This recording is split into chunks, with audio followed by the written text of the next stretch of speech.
السلام علیکم ورحمۃ اللہ وبرکاتہ نحمدہ ونصلی علی رسولہ الکریم اما بعد یا ایھا الذین آمنوا کتب علیکم الصیام کما کتب علی الذین من قبلکم لعلکم تتقون۔ اسی طریقے سے اللہ تعالیٰ نے قرآن عظیم میں فرمایا، قرآن کریم میں فرمایا شہر رمضان الذی انزل فیہ القرآن۔ چونکہ یہ رمضان کا مہینہ ہے تو رمضان کی فضیلتوں کے بارے میں بات کرنی ہے۔ تو رمضان جو ہے ایک بابرکت مہینہ ہے اور یہ کئی حصوں میں بٹا ہوا ہے۔ رمضان کی اپنی ایک فضیلت ہے، پلس اس میں روزہ رکھنا ہے، پھر تراویح ہے، زکوٰۃ ہے، لیلۃ القدر ہے اور لیلۃ القدر کی عبادتیں ہیں، صدقہ فطر ہے، صدقات ہے اور پھر عید ہے۔ تو اتنی ساری عبادتوں سے گھرا ہوا یہ مہینہ ہے۔ اسی سے ظاہر ہوتا ہے کہ اس مہینے کی کتنی فضیلت ہے اور کتنا بابرکت مہینہ ہے یہ۔ سب سے پہلی بات یہ کہ اس مہینے کا نام اللہ تعالیٰ نے رمضان کریم، یہ رمضان المبارک خود رکھا ہے۔ زمین و آسمان کے بننے سے ہزاروں سال پہلے اللہ تعالیٰ نے جب قرآن کریم پڑھا تو اس میں یہ آیت تھی شہر رمضان الذی انزل فیہ القرآن، یعنی رمضان کے مہینے میں قرآن نازل کیا گیا۔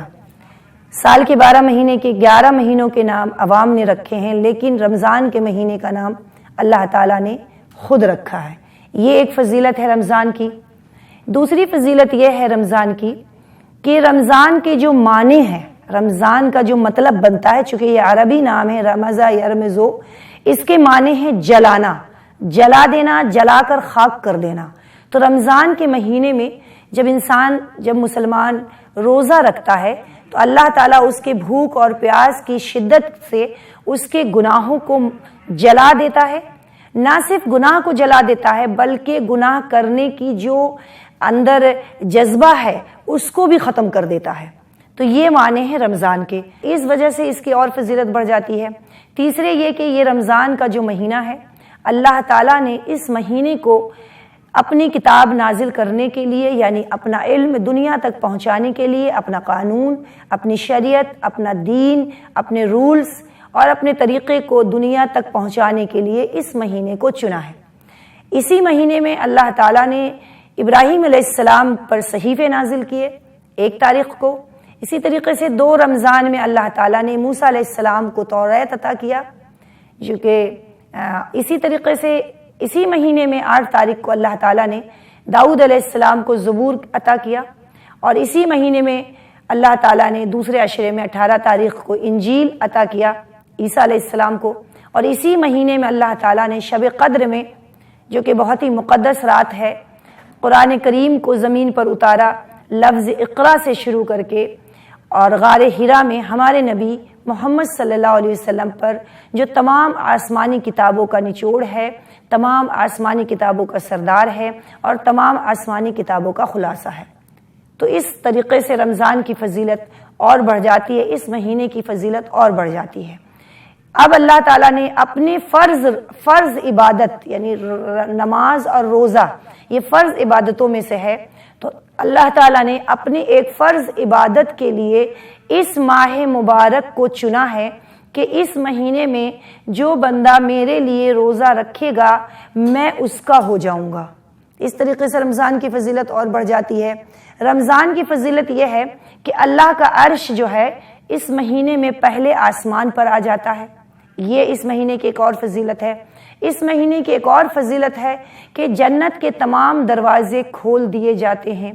جو کہ 8 ہے، اور جہنم کے تمام دروازے بند کر دیے جاتے ہیں، جو کہ 7 ہے۔ اسی طریقے سے اس مہینے کی فضیلت یہ ہے کہ تمام فرشتوں کو اللہ تعالیٰ یہ کہتا ہے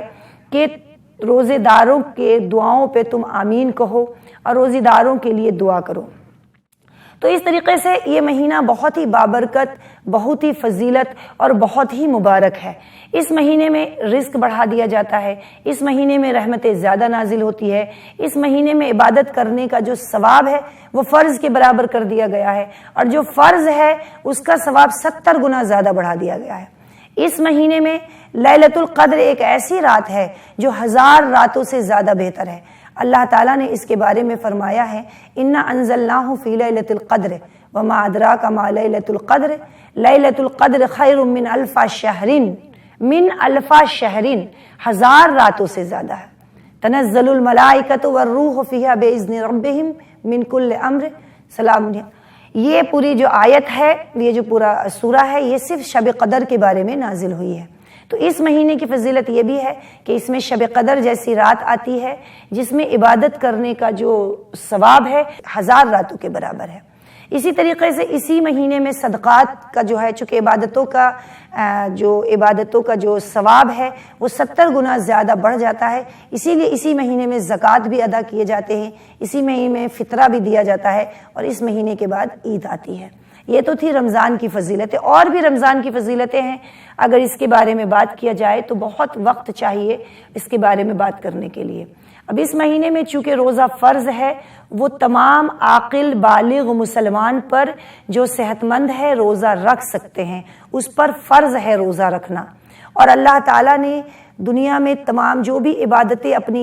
بتائی ہے انسان کو کہ تم یہ عبادتیں کرو، نماز پڑھو، صدقات دو یا زکوٰۃ دو، تو اس کے بارے میں، یا حج کرو، تو اس کے جو ثواب ہے وہ مقرر کیا ہے۔ لیکن روزے کا ثواب اللہ تعالیٰ نے مقرر نہیں کیا ہے، بلکہ یہ کہا ہے کہ روزے کا بدلہ میں خود ہوں، روزے کا بدلہ میں خود ہوں۔ سوچئے کہ رب کائنات، ساتوں زمین اور ساتوں آسمان کا مالک، ہمارا اور آپ کا پیدا کرنے والا، تمام انسان، تمام جنوں اور تمام جانوروں، تمام چرند، تمام پرندوں کو پیدا کرنے والا، کل کائنات کا مالک، قیامت کے دن کا مالک، جنت کا مالک، آخرت کا مالک، جہنم کا مالک، وہ خود کہتا ہے بادشاہوں کا بادشاہ، شہنشاہوں کا شہنشاہ، وہ خود کہتا ہے کہ جو بندہ روزہ رکھتا ہے میں اس کا بدلہ ہوں، یعنی میں اس کا ہو جاتا ہوں۔ اور جب ایک بادشاہ، شہنشاہوں کا شہنشاہ، بادشاہوں کا بادشاہ، رب کائنات، ساری دنیا کا پیدا کرنے والا، خالق اعظم، رب کریم، رزاق، جو خود کہتا ہے کہ میں تمہارا ہو جاؤں گا جب تم روزہ رکھو گے، تو اب سمجھ لیجئے کہ دنیا میں جتنی بھی چیزیں وہ سب ہماری ہو جائے گی، اللہ تعالیٰ ہمیں دے دے گا، ہمیں معاف کر دے گا۔ اسی طریقے سے اس مہینے کو اللہ تعالیٰ نے 3 حصوں میں بانٹا ہے، پہلا عشرہ، دوسرا عشرہ اور تیسرا عشرہ۔ پہلا عشرہ جو ہے وہ رحمت کا ہے، دوسرا عشرہ جو ہے وہ مغفرت کا ہے، اور تیسرا عشرہ جو ہے وہ نجات کا ہے۔ تینوں عشرے کے الگ الگ فضیلتیں ہیں، الگ الگ دعائیں ہیں، الگ الگ برکتیں ہیں۔ پہلے عشرے میں ہمیں پڑھنا چاہیے رب غفر ورحم وانت خیر الراحمین، جو کہ گزر گیا۔ اب یہ دوسرا عشرہ آ گیا ہے جو کہ مغفرت کا عشرہ ہے۔ ہمیں اللہ تعالیٰ سے ہر وقت اپنے گناہوں کی معافی مانگنی چاہیے، ہر وقت اپنے گناہوں کو یاد کر کے رونا چاہیے، چاہے وہ گناہ چھوٹا ہو، بڑا ہو، اندھیرے میں کیا گیا ہو یا اجالے میں کیا گیا ہو، اس کی معافی مانگنی چاہیے، اور یہ استغفر اللہ ربی من کل ذنب واتوب الیہ پڑھتے رہنا چاہیے۔ اسی طریقے سے تیسرا عشرہ جو ہے وہ نجات کا عشرہ ہے، وہ نجات کا عشرہ ہے۔ اللہ تعالیٰ تمام لوگوں کو، تمام روزے داروں کو معاف فرما دیتا ہے، اور اس عشرے کی دعا ہے اللہم انک عفو تحب العفو فاعف عنی۔ اسی طریقے سے اس رمضان میں تمام لوگوں کو اللہ تعالیٰ جو روزہ رکھتا ہے اور سچے دل سے معافی مانگتا ہے، اپنے گناہوں کو یاد کر کے روتا ہے، اللہ تعالیٰ اسے معاف فرما دیتا ہے۔ لیکن 4 لوگ ایسے ہیں جسے اللہ تعالیٰ معاف نہیں کرتا ہے، کسی بھی حالت میں معاف نہیں کرتا ہے، چاہے وہ روزہ رکھ لے، نماز پڑھ لے، قرآن کے کتنے بھی دور کر لے، یا پھر شب قدر کی عبادتیں کر لے، اللہ تعالیٰ اسے معاف نہیں فرماتا ہے۔ وہ 4 لوگ یہ ہے جو دائمی شرابی ہو، شراب نہ چھوڑتا ہو، شراب پیتا رہتا ہو، تو اللہ تعالیٰ اس کا معاملہ ٹال دیتا ہے جب تک کہ وہ توبہ نہ کر لے۔ دوسرا شخص وہ ہے جو کہ اپنے ماں باپ کا نافرمان ہو، اپنے ماں باپ کی نافرمانی کرتا ہو، ان کی باتیں نہیں مانتا ہو، ان کو دکھ پہنچاتا ہو، ان کی بے عزتی کرتا ہو، تو اللہ تعالیٰ ایسے شخص کو رمضان میں بھی معاف نہیں فرماتا ہے۔ اس کے بارے میں ایک حدیث ہے کہ آپ صلی اللہ علیہ وسلم مسجد نبوی میں تشریف لائے اور پہلے ممبر پر تشریف رکھا تو کہا آمین، ممبر کے دوسرے زینے پہ پیر رکھا تو کہا آمین، پھر تیسرے پر پیر رکھا تو کہا آمین۔ جب خطبے سے فارغ ہوئے تو صحابہ کرام میں چونکہ آپ صلی اللہ علیہ وسلم کی تمام باتوں کو لے کر بڑی بے چینی پائی جاتی تھی کہ آخر آپ صلی اللہ علیہ وسلم نے ایسا کیوں کیا، ان میں سیکھنے کا بڑا جذبہ ہوا کرتا تھا۔ تو آپ سے پوچھا کہ آپ صلی اللہ علیہ وسلم جب آپ ممبر پر تشریف فرما تھے تو پہلے ممبر کے پہلے زینے پہ آپ نے پیر رکھا تو کہا آمین، پھر دوسرے پہ رکھا تو کہا آمین، پھر تیسرے پہ رکھا تو کہا آمین۔ تو آپ صلی اللہ علیہ وسلم نے فرمایا کہ میرے پاس جبرائیل علیہ السلام آئے تھے، یہ حدیث قدسی ہے کہ جبرائیل علیہ السلام تشریف لائے اور انہوں نے فرمایا کہ بدنصیب ہے وہ شخص جس کے سامنے رمضان کا مبارک مہینہ آئے اور وہ اس کی مغفرت نہ ہو، اور پھر تو میں نے کہا آمین۔ پھر جبرائیل علیہ السلام نے فرمایا کہ بدنصیب ہے یا ہلاک ہو وہ شخص کہ جس کے سامنے اس بوڑھے ماں باپ ہو اور وہ اس کی خدمت کر کے اپنے گناہ جنت نہ کمائے، تو میں نے کہا آمین۔ اسی طریقے سے تیسری بار جبرائیل علیہ السلام نے فرمایا کہ ہلاک ہو وہ شخص، بدنصیب ہے وہ شخص جس کے سامنے حضور اقدس یعنی آپ کا نام مبارک اس میں گرامی نہیں جائے اور لوگ آپ پر درود نہ بھیجے، تو میں نے کہا آمین۔ اب آپ سمجھ لے کہ ایسا بندہ جو کہ حدیث قدسی جبرائیل علیہ السلام کا ہلاکت کا لفظ کہنا اور آپ صلی اللہ علیہ وسلم کا جو کہ ارحم الراحمین ہے، جو کہ سبھی سراپر رحمت ہے، کبھی کسی کے لیے بد دعا نہیں کرتے، ان کا آمین کہنا، تو آپ اندازہ لگا کہ ماں باپ کا نافرمان کتنا بدنصیب ہے کہ اس کے لیے جبرائیل علیہ السلام نے ہلاکت کے لفظ کہے اور آپ صلی اللہ علیہ وسلم جو سراپا رحمت ہے، رحمت للعالمین ہیں، جو انہوں نے جانوروں کے ساتھ بھی ہمدردی کی، جنہوں نے دشمنوں کے ساتھ بھی ہمدردی کی، انہوں نے آمین کہا۔ تو ایسے بندہ جو کہ ماں باپ کا نافرمان ہے، ماں باپ کی بے عزتی کرتا ہے، ماں باپ کی نافرمانی کرتا ہے، ماں باپ کی خدمت نہیں کرتا، ماں باپ کا خیال نہیں رکھتا، ایسوں کی معافی رمضان میں بھی نہیں ہے۔ تو یہ چار بندوں میں سے دوسرا بندہ ہو گیا نافرمان ماں باپ کا، اور تیسرا بندہ وہ شخص ہے جو اپنے رشتہ داروں سے جھگڑا کرتا ہے، اپنے بیوی سے جھگڑا کرتا ہے، اپنے شوہر سے جھگڑا کرتا ہے، اپنے بھائی سے جھگڑا کرتا ہے، اپنے خالو، اپنے پھوپھا، اپنے چاچا سے جھگڑا کرتا ہے، یا جھگڑا رکھتا ہے یا کینہ رکھتا ہے، تو یہ تیسرا شخص ہے۔ چوتھا وہ شخص ہے جو اپنے دل میں بغض رکھتا ہے اور کینہ رکھتا ہے، یعنی کسی سے لڑائی ہوئی ہے، جھگڑا ہوا ہے، یا کوئی بات ہوئی ہے، یا کوئی تکلیف پہنچی ہے، تو اس کے بارے میں وہ بغض رکھتا ہے، یعنی اس سے محبت نہیں کرتا، اس سے دوستی نہیں رکھتا ہے، تو اللہ تعالیٰ ایسوں کو بھی رمضان میں معاف نہیں کرتا ہے۔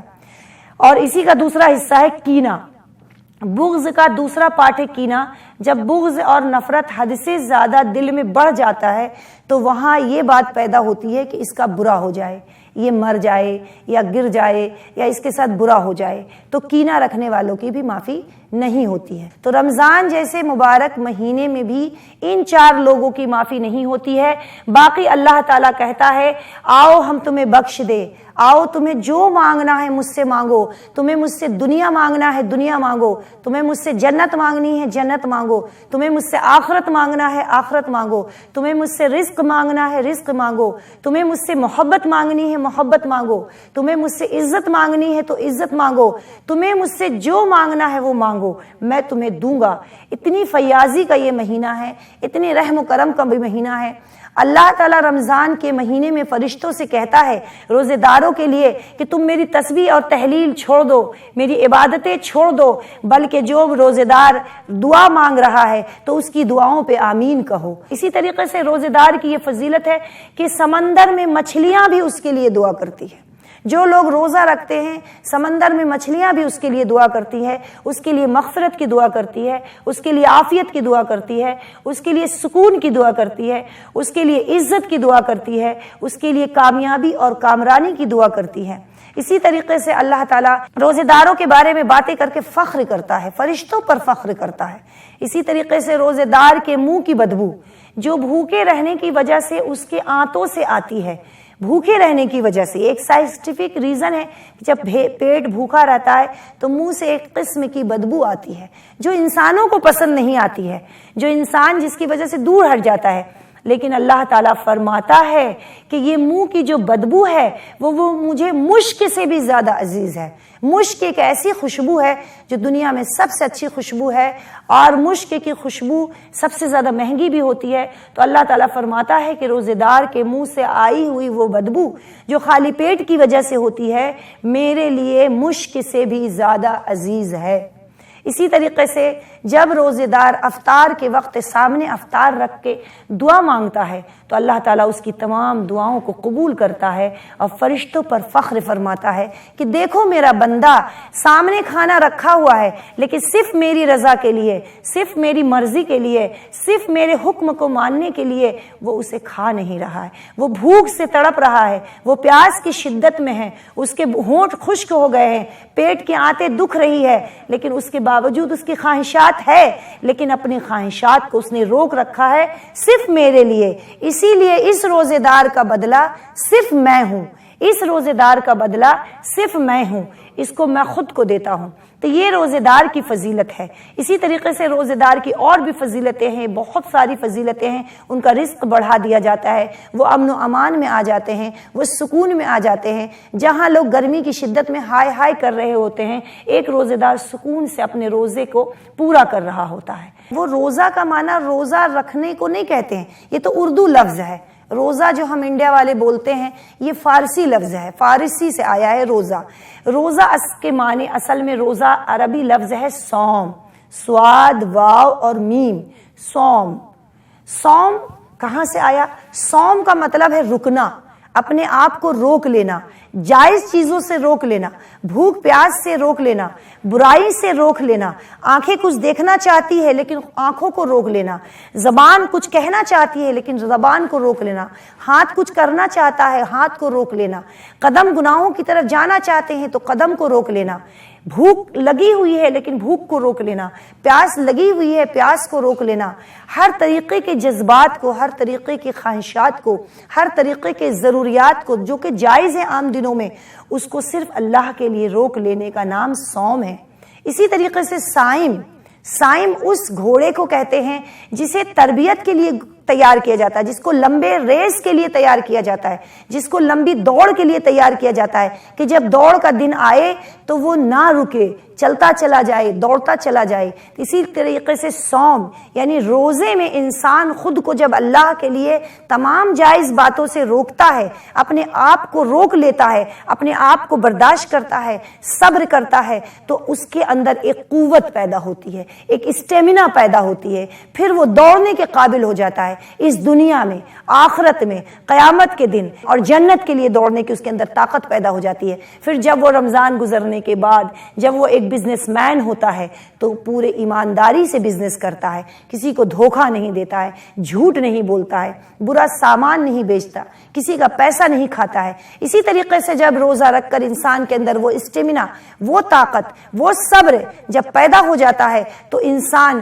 جب کسی بھی فیلڈ میں کام کرتا ہے، اگر وہ ٹیچر ہے تو ایک بہترین ٹیچر بنتا ہے، اگر وہ پولیٹیشین ہے، حکومت کر رہا ہے تو وہ ایک بہترین حاکم ہوتا ہے۔ اسی طریقے سے وہ ایک اگر ماں کے فرائض انجام دے رہی تو بہترین ماں ہوتی ہے، اگر وہ پڑوسی ہے تو بہترین پڑوسی ہوتی ہے۔ کسی بھی فیلڈ میں دیکھ لیا جائے تو روزہ رکھنے سے جو اسٹیمنا ہمارے اندر پیدا ہوتی ہے وہ ہمیں سال بھر دنیا کی تمام برائیوں سے روکتی ہے۔ ہم جھگڑے سے رک جاتے ہیں، لڑائی سے رک جاتے ہیں، ہمارے اندر سکون پیدا ہو جاتا ہے، ہمارے اندر صبر پیدا ہو جاتا ہے۔ یہی اصل سماجک مقصد ہے روزے کا۔ اور بس اللہ تعالی ہمیں روزوں کو سمجھنے کی اور اس کو جذب کرنے کی اور اس کو پوری ہمت، طاقت، صبر، سکون کے ساتھ ادا کرنے کی توفیق عطا فرمائے، اور روزے کی تمام فضیلتوں کو ہمیں حاصل ہونے کی توفیق عطا فرمائے۔ وآخر دعوانا ان الحمد للہ رب العالمین۔